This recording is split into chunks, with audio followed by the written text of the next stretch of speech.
Alors nous revoilà aujourd'hui avec la fin de la correction du TP16. Et donc la série pour la question 7 de 3 molécules dont il faut déterminer si elles sont chirales ou non. Alors on commence avec le butanediol, que beaucoup d'entre vous avaient déjà traité au moment du cours de vendredi dernier. Donc la représentation en formule semi-développée est ici.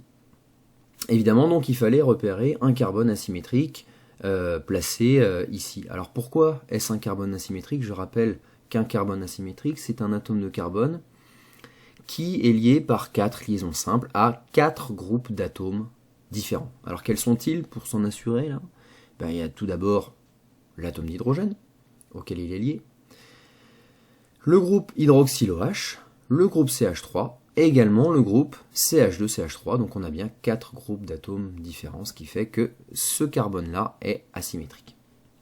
Et donc on représente les deux énantiomères, c'est-à-dire l'une des configurations et son image dans un miroir. Donc la première configuration, je choisis complètement arbitrairement ce qu'il faut mettre devant, derrière, dans le plan, en haut, en bas. D'accord? Ça, c'est votre choix.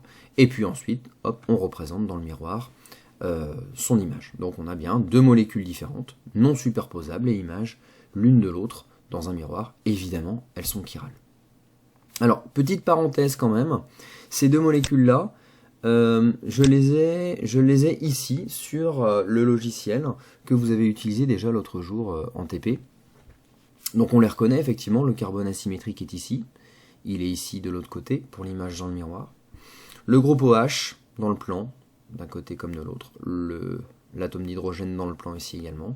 En avant du plan de ce côté-là, CH3, ici CH3, et en arrière du plan, ça se voit moins, c'est derrière, c'est normal, c'est caché.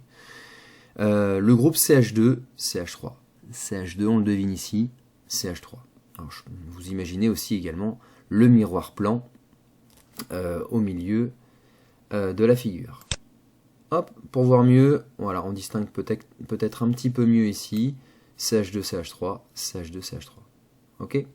Alors je reviens avec cette représentation-là, et mon propos, là, ma petite parenthèse,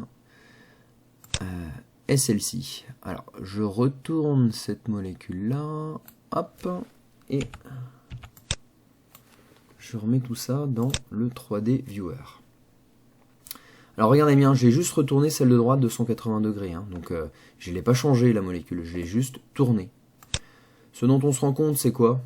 Effectivement, il y a quoi? Il y a un échange de la place de deux groupements d'atomes. Donc pour passer de l'un à l'autre, il faudrait échanger de groupements d'atomes.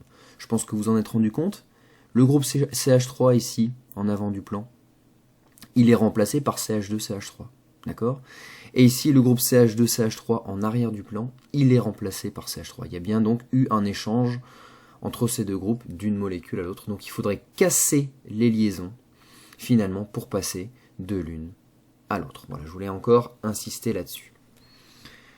Je rebascule sur la fin du TP16 et le deuxième cas de figure de la question 7, c'est-à-dire l'acide 2-méthylpropanoïque. Alors là, il s'agit d'une molécule qui n'est pas chirale, parce que vous ne pouvez pas identifier un carbone asymétrique au sein de cette molécule. D'accord? Ce carbone-là n'est pas asymétrique. Il est relié à deux groupes CH3, qui sont donc identiques. Évidemment, chacun de ces carbones-là n'est pas non plus asymétrique, puisqu'ils sont liés à 3H, donc 3 atomes identiques.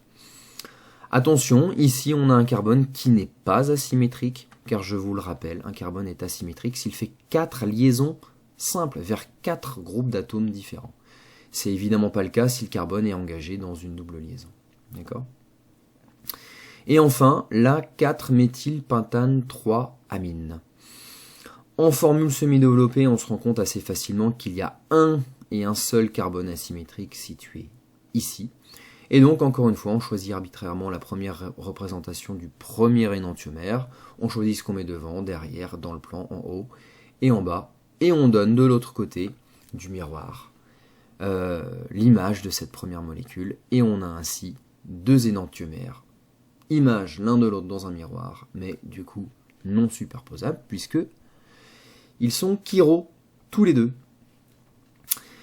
Et enfin, la dernière question. Alors la dernière question porte en fait sur la toute dernière molécule de la liste de la question 3. On vous dit comment modifier la molécule de 2,3-dibromobutane de la question 3 pour la rendre chirale. Parce que rappelez-vous, cette molécule-là, on avait jugé qu'elle ne l'était pas chirale, parce qu'on pouvait imaginer tout à fait un plan de symétrie ici en plein milieu, qui coupait la molécule en deux. D'accord? Et donc comment casser cette symétrie finalement?